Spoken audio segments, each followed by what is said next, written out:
Rolling? As you can tell, this is not an official Deloitte video, but I do want to talk a little bit about the Deloitte predictions that I'm co-author of every year. People always ask me, how do you come up with the predictions? How are they so accurate? How do you develop them? I mean, a lot of it is sitting there reading research reports on a computer, meeting with clients, having in-depth conversations with subject matter experts around the world. But another key part of it, at least for me, is what I'm doing today. I'm here in the south of France on the slopes of Mont Ventoux. It's a long hike, about 6 hours.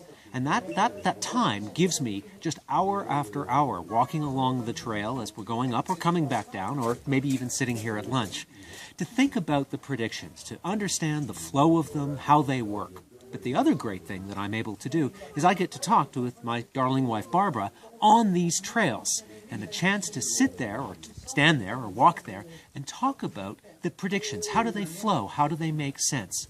What are some of the things that we might have talked about this year, this August, here in the south of France? Well, one of them was about satellites.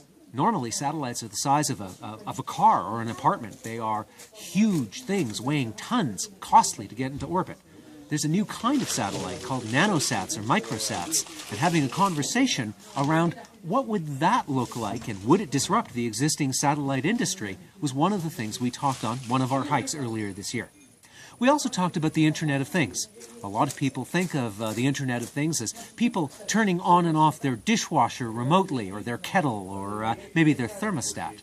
Is that really the big part of the Internet of Things, or is it perhaps some other driver going to be the larger part of the market?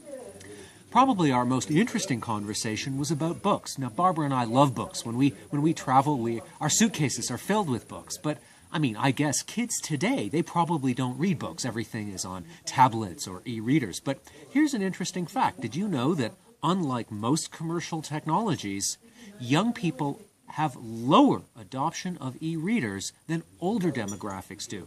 So I think there's a really interesting topic around the future of print. Not the future of magazines and not the future of newspapers, but the future of books. Although people will continue to read some books in e-reader format, does the print book have a future?